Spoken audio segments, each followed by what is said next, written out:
হাসিনার আমলে শিক্ষা চাকরি ক্ষেত্রে সে মুক্তিযোদ্ধা কোটা নামের একটা লোক দেখানোর ব্যাপার চালু রাখছিল।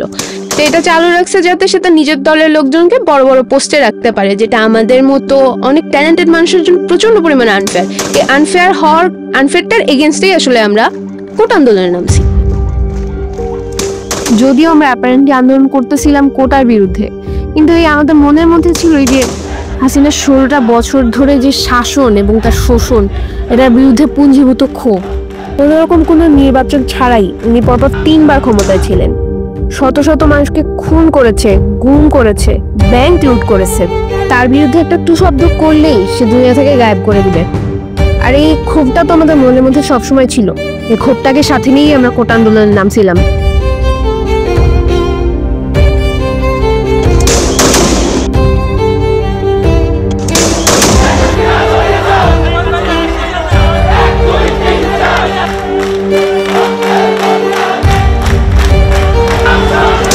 আমাদের দমাইতে শেখ হাসিনা তার সর্বশক্তি প্রয়োগ করছে। হাসিনার সরকার আন্দোলন প্রায় দমন করে ফেলে অবস্থা। প্রধানমন্ত্রী শেখ হাসিনা কোটা রাখবেন না কোটা রাখবেন না। মুক্তিযুদ্ধের বিরুদ্ধে এত ক্ষোভ কেন? তাহলে কি রাজাকারের নাতিপুতিরা পাবে? তখনই আমরা ছাত্রীরা আমরা রাস্তায় নামছি, বিভিন্ন হল এর গেট ভেঙে আমরা সবাই রাস্তায় নেমে আন্দোলন করছি। The whole paradigm shifted. আমরা আন্দোলনকে নতুন রাস্তা দেখাইছি। আমাদের রক্ত গরম হয়ে গেছে, আমাদের কান গরম হয়ে গেছে। আমাদেরকে যে রাজাকার ট্যাগ দিছিল না, আমরা ন্যারেটিভটাই চেঞ্জ করে দিছি। এই মহিলা কিভাবে বলে, সে দেশের প্রধানমন্ত্রী হয়ে এই কথা কি করে বলে? সে নিজেকে কি মনে করছে? সে ক্যাম্পাসে বিজিবি, পুলিশ, টোকাই, ছাত্রলীগ সব নামাইছে। এই যে 20 দিনের মধ্যে ব্রুটালি সে হাজারেরও বেশি ছাত্র জনতাকে তাদের তাজা প্রাণ খুন করেছে। এটা তো ম্যাস কিলিং, তাই না? ওই কলেজে একটা মেয়ের আমি ভিডিও দেখলাম যে মাথার এদিকটা দেখা যাচ্ছে ওকে কোলে করে নিয়ে যাওয়া হচ্ছে বা আঁকড়ে ধরে রাখা হয়েছে, এদিকটা কিছু একটা নাই, হলো, এদিকটা আঘাত আর ঝরঝর করে রক্ত পড়তেছে। আমি এভাবে কখনো রক্ত পড়তে দেখি নাই।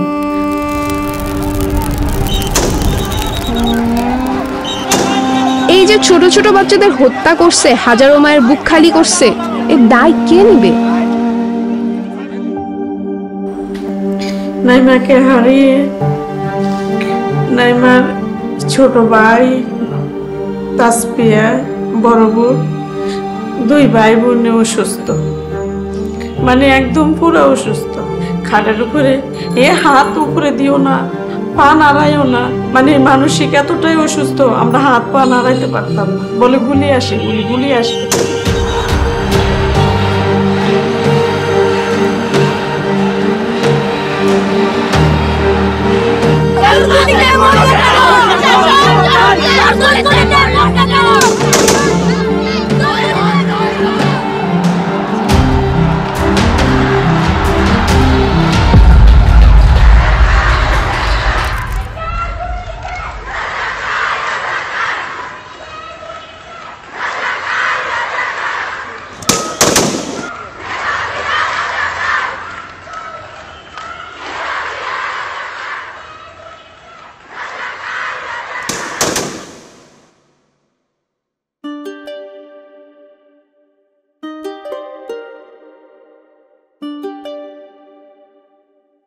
নাইমা ছিল অত্যন্ত মেধাবী।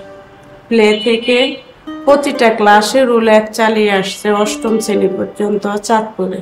তো ওর বাবার ইচ্ছা, মেয়েরা যেহেতু পড়ালেখা করতে চায়, সম্পত্তি জোড়ায় কি লাভ হবে, আজ আছে কাল নাই। আসল সম্পদ হচ্ছে আমার ছেলে মেয়ে। ছেলে মেয়ে যদি মানুষের মতো মানুষ হয়, এটাই আমাদের সম্পদ। নাইমা কি অনেক সাজুগুজু করতো? হ্যাঁ, ও সবসময় মেহেদি দিত, অনেক সাজুগুজু করত। আর একটা ভিডিও আছে কোথায়, এই যে নাইমা, এই যে বাজি, ঈদে আনন্দ করতেছে, বাজি ফুটে। এই জীবনের প্রথম আমরা ঈদে কোনো কিছু নেইনি।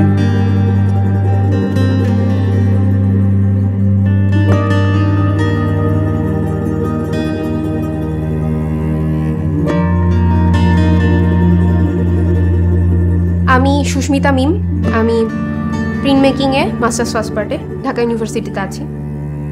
আমরা শাহবাগে যখন শান্তিপূর্ণভাবে বসছি, আমাদের দাবিটা আমরা জানাইছি, তখন পুলিশ এসে আমাদের মেরেছে, আমাদের বন্ধুদের গায়ে হাত তুলেছে, মেয়ে বন্ধুদের গায়ে হাত তুলেছে, তারা গুলি করেছে আমাদের ক্যাম্পাসে। তাদের সাহস কী করে হয়েছে?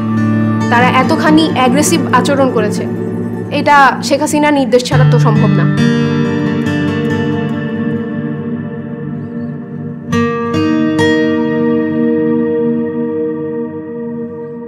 সেদিন আকাশটাও খুব মানে লাল ছিল। আপনাদের মনে পড়ে কিনা যে আমি ফেসবুকে এই যে রক্তমাখা যে ছবিগুলো ওগুলো আর ওই আকাশটার ছবি নিয়ে আমি একটা, যেহেতু আমি ভিজুয়াল আর্টিস্ট, আমি একটা কোলাজ বানালাম। আমি বের হতে চাচ্ছিলাম বাসাতে, কিন্তু পারতেছিলাম না।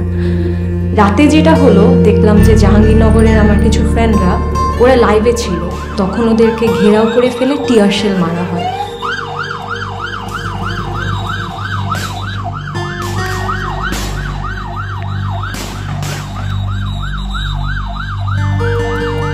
আমার এখনো মানে গায়ে কাটা দিচ্ছে যে আমার বন্ধুদের আমি দেখতেছি যে ওরা কাঁদতেছে, ওরা বলছে আগুন কোথায়, আগুন কোথায়।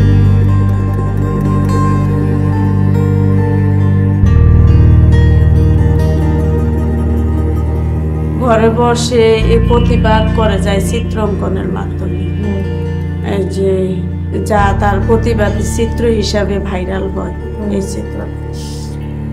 তারপরে নাইমায় বন্ধুদের সাথে কথা বলতো যে আমরা কিভাবে আন্দোলনে যাওয়া যায়, বন্ধুদেরকে উৎসাহিত করতো এই ব্যাপারে, তোরা তোদের কাছ থেকে কর, আশেপাশে যারা আছে আমরা এখানে করি।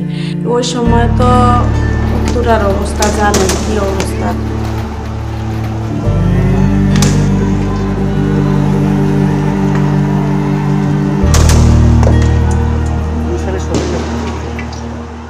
মেয়েটা শুয়ে শুয়ে বলতেছে, মা তুমি এত ভয় পাও কেন? আন্দোলনে যাওয়ার কথা বললে কালকে মাইলস্টোন খোলা, সম্ভবত যদি মাইলস্টোন থেকে মিছিল যায় আমাকে আর তুমি আটকিয়ে রাখতে পারবে না, আমি কলেজ থেকে চলে যাব, তুমি মনে কষ্ট নিও না।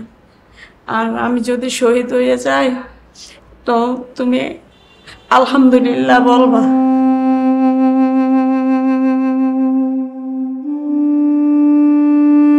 আর কষ্ট থেকে বড় কথা হচ্ছে যে রাগটা, এখন কিছু করতে হবে। মানে মরে গেছে একজন, একজন চলে গেছে, একজনকে মেরে ফেলা হয়েছে, হত্যা করা হয়েছে, এখন বসে থাকা যাবে না, বের হতে হবে।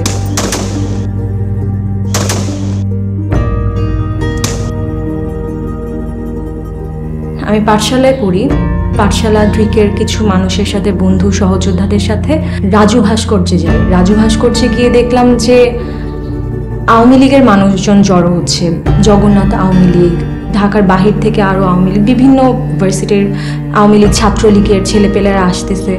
ওদের হাতে একটা রডের মতো, ওইটা নিয়ে ওরা খুব প্রাউডলি হেলমেট পরে রাজু ভাস্কর্যের সামনে দাঁড়িয়ে সেলফি তুলতেছে।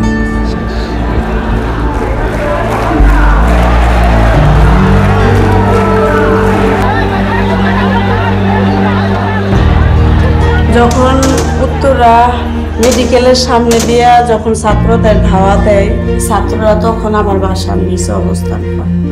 তখন পুলিশের সাথে সাদা পোশাক দেয়, কারা এটা আমি জানি না, সবার হাতেই বন্দুক। আর নাইমাকে যে গুলিটা করছে ওইটা টার্গেট করে করছে। একজন পুলিশ হচ্ছে ট্যাঙ্কের উপর বসে গুলি করতেছে আর সে হাসতেছে, সে হেসে হেসে গুলি করতেছে। এইটা যে কি ভয়ানক একটা জিনিস, যে ও কি মজা পাচ্ছে, ওর কাছে কি এটা একটা গেমের মতো, যে আচ্ছা মজাই তো, একটা মারলাম আরেকটা মেরে দেখি কেমন লাগে। যখন মেয়েটা দেখলাম এইভাবে নিচের দিকে তাকায় রয়েছে গুলিটা খাওয়ার পরে দেখলাম শুয়ে গেছে আর কি, আমি বুঝতে পারি না। এমনি তো বৃষ্টির মতো শব্দ শুনতেছি গুলির, কিন্তু আমার এখানে যে ওকে গুলি করছে এটার শব্দ হয় না। আর হেড শটস হচ্ছিল, ওরা টার্গেট করে মাথায় মারতেছিল। আমি দেখি যে যখন রক্ত ভাইসা যাইতে আছে, মানে চাপ দেওয়ার মতো না, কান দিয়েও রক্ত বেরোইতেছে, আমি কোন দিক দিয়ে ওকে চাপ দিয়ে ধরবো। তখন আমি কি যে করছি আমি নিজেও বলতে পারতাম না তখন আমি কি করছি।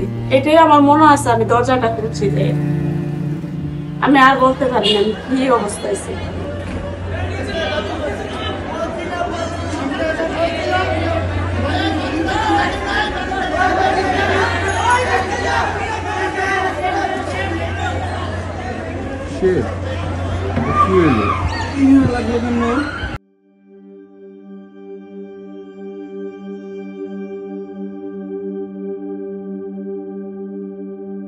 নিজ বাসার বারান্দায় যদি গুলি খেতে হয় তাহলে আমাদের দেশের নিরাপত্তা কোথায় শিশুদের?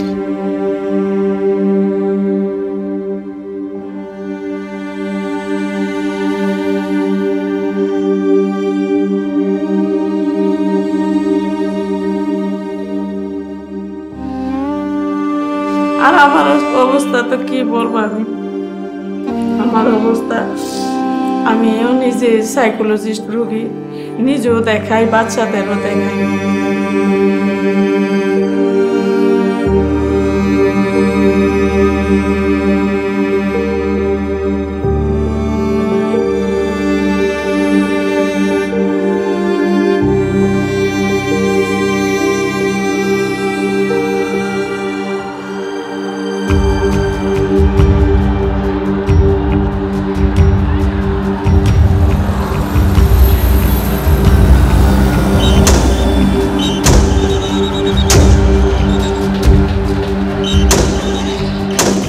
ইন্টারনেট যখন আমরা আবার ফেরত পেলাম অল্প কিছু সময়ের জন্য, তখন আমরা সবাই বলতেছিলাম এখন সবাই দেখে ফেলছে, কেউ বাসায় থাকবে না, কেউ বাসায় থাকবে না, এখন কোনো ন্যারেটিভই বানাতে পারবে না। যত মিথ্যা কথাই বলুক যে ডেটা সেন্টার পুড়ে গেছে, মেট্রো এই হয়েছে সেই হয়েছে, হ্যান হয়েছে ত্যান হয়েছে, এত নাটক কেউ বিশ্বাস করবে না, সবাই দেখে ফেলতেছে প্রুফ।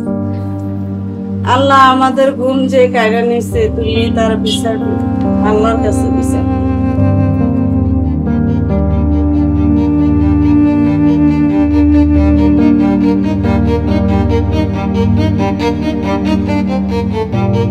আমরা মেয়েরা করলাম, আমরা ছেলেগুলোকে ভেতরে রাখলাম, আমরা সামনে আগায় আসছি। আমরা সামনে আগায় আসছি এই কারণে যাতে ওরা অন্তত মনে করে সামনে মেয়েরা আছে, মেয়েদের দেখে অন্তত ওরা গায়ে হাত তুলতে বা গুলি করার ব্যাপারে বা যেটাই বলেন ভায়োলেন্ট হয়ে যাওয়ার ব্যাপারটাই তারা যেন একটু অন্তত দুইবার চিন্তা করতে পারে। তো আমরা এই স্ট্র্যাটেজিটুকু ফলো করছিলাম যাতে ওরা অন্তত, আমি যেন ওদের আমার ছেলে বন্ধুগুলোকে সেভ রাখতে পারি।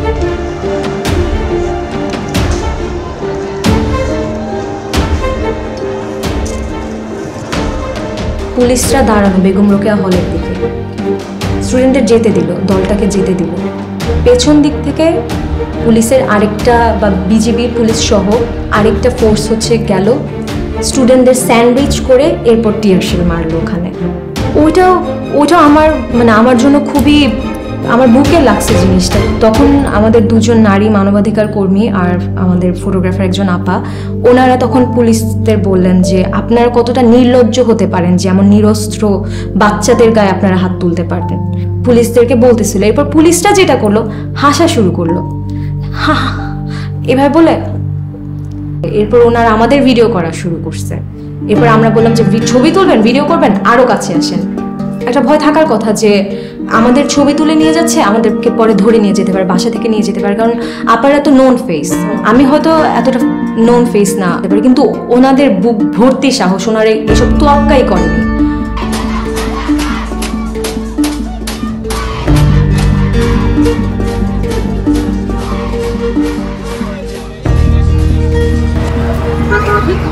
এই জায়গাটাতে হচ্ছে টিয়ারশেল মারা হয় বা সাউন্ড গ্রেনেড ছিল, ওই পাশটাতে র্যাব ভর্তি, এদিকে পুলিশ।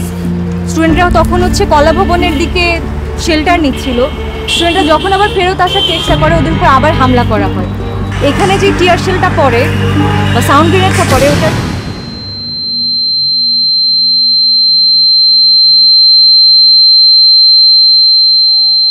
তখন আমার কান বন্ধ হয়ে যায় আর মানুষজন সাথে সাথে ছোটাছুটি শুরু করে।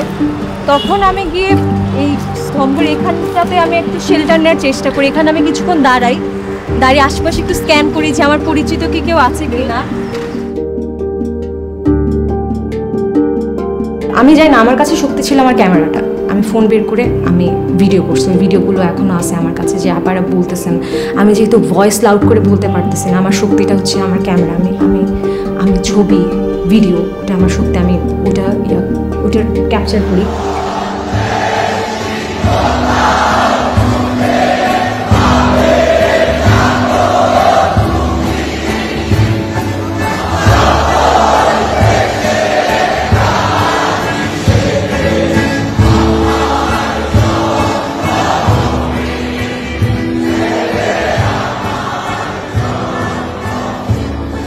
আপনাদের মনে আছে কিনা জানি না, উত্তরা বিএনএস সেন্টারে একটা মেয়ের ছবি এত ভাইরাল হয়েছিল, ওই যে বৃষ্টির মধ্যে হাত উঁচায়ে আন্দোলন করতেছে। এটা আমাকে প্রচন্ড ইন্সপায়ার করছিল। আমার ধারণাটা সব মেয়েদেরকেই আসলে ইন্সপায়ার করছে। আমার মনে হয়েছিল ও পারলে আমি কেন পারবো না।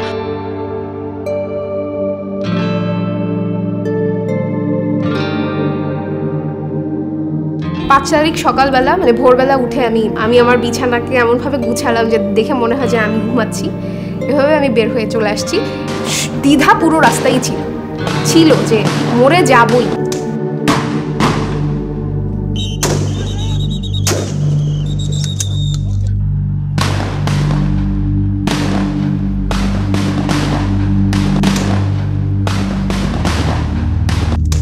আবার একই সাথে এটাও ভেবে খুব ভাল লাগতেছিল, রাস্তায় ট্যাঙ্ক দেখতেছি কন্টিনিউয়াসলি, যেখানে সেখানে আর্মি দাঁড়াচ্ছে, সব ভেহিকেলগুলোকে আটকাচ্ছে ওরা।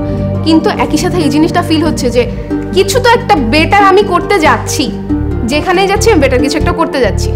মজার কথা হচ্ছে আপারা বলতেছিলেন যে বেশি দিন কিন্তু এই সরকার টিকবে না, আপনারা কিন্তু ঘুলটে যাবে, টেবিল উইল গেট টার্ন, আপনারা শিক্ষা পাবেন, বেশি দিন পারবেন না, আপনাদেরকে ইউজ করা হচ্ছে। 5 তারিখে আমার সবার প্রথম এই ভিডিওটার কথাই মনে পড়ে যে হ্যাঁ আপারা বলছিলেন, তখন গুজবাম্পস দেয় আমার সারা শরীরে।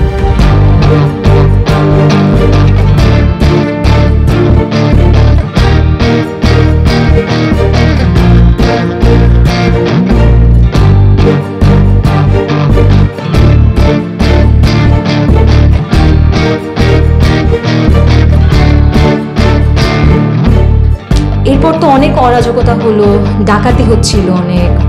আমরা ওই সময় একটা টার্ম ইউজ করতেছিলাম যে লাইলাতুল গুজব, মাইনরিটির উপর হামলা হচ্ছিল, সেটা পাহাড়ে হোক, মরাল পুলিশিং হচ্ছিল।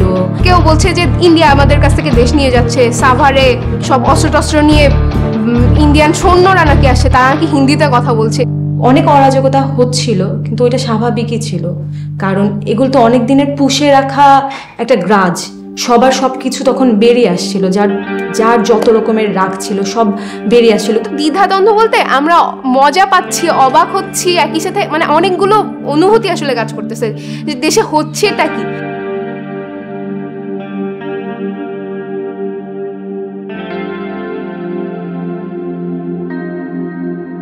এই বিপ্লব কিন্তু কারো একার না, সবারই বিপ্লব। এই জন্য সবাই চাচ্ছে নিজের ভাগটা নিয়ে নিতে, যেটা অবশ্যই ভ্যালিড। সবাই নিজের যে অধিকার সেগুলোর জন্য রাস্তায় দাঁড়াচ্ছিল। সেখানে নতুন সরকার কি করবে?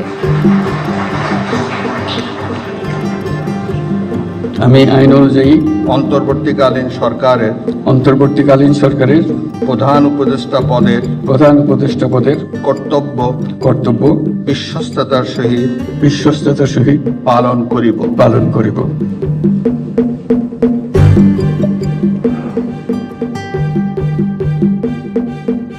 5 আগস্টের পরে একটা জিনিস খেয়াল করলাম, আমরা মেয়েরা আরো বেশি পলিটিক্যালি ইন্টেলিজেন্ট হয়ে গেছি।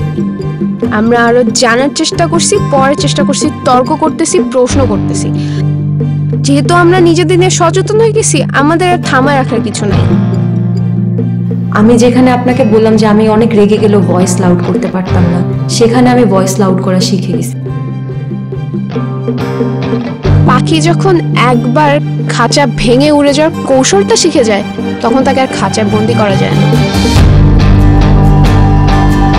এই যে জুলাই আন্দোলন, এই যে নতুন স্বাধীনতা আমরা আমাদের ছোট ছোট ভাই বোনের রক্তের বিনিময়ে পাইছি, এটা আমরা কোনোভাবেই বেহাত হতে দিব না।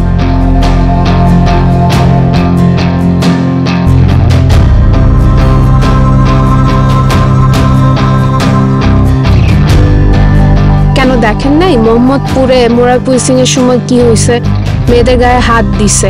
আমরা কি করছি তখন? রাস্তায় নামছি। আমরা সরকারকে বাধ্য করছি ওদেরকে অ্যারেস্ট করার জন্য। এই সরকার হোক বা নতুন যে কোনো সরকারি আসলে তারা যদি শুধু নিজেদের কথা ভাবে, নিজেদের পকেট ভারী করার কথা ভাবে, জনগণের কথা না চিন্তা করে, তখন আমরা রাস্তায় নামবো, আমরা আন্দোলন করবো আবারও। আল্লাহ, এখন আমি বিচার চাই, আমি সঠিক বিচার চাই সরকারের কাছে। এই হত্যার সাথে যারা জড়িত আছে তাদের প্রত্যেককে, যারা তদন্তের মাধ্যমে যারা দোষী তাদেরকে আমি শাস্তি চাই, তাদের ফাঁসি চাই। এতগুলা মায়ের বুক খালি করছে। আমরা যেমন জুলাইকে জন্ম দিছি, জুলাই আমাদেরকে জন্ম দিছে। July has change us all. আমরা এখন শুধু উড়বো।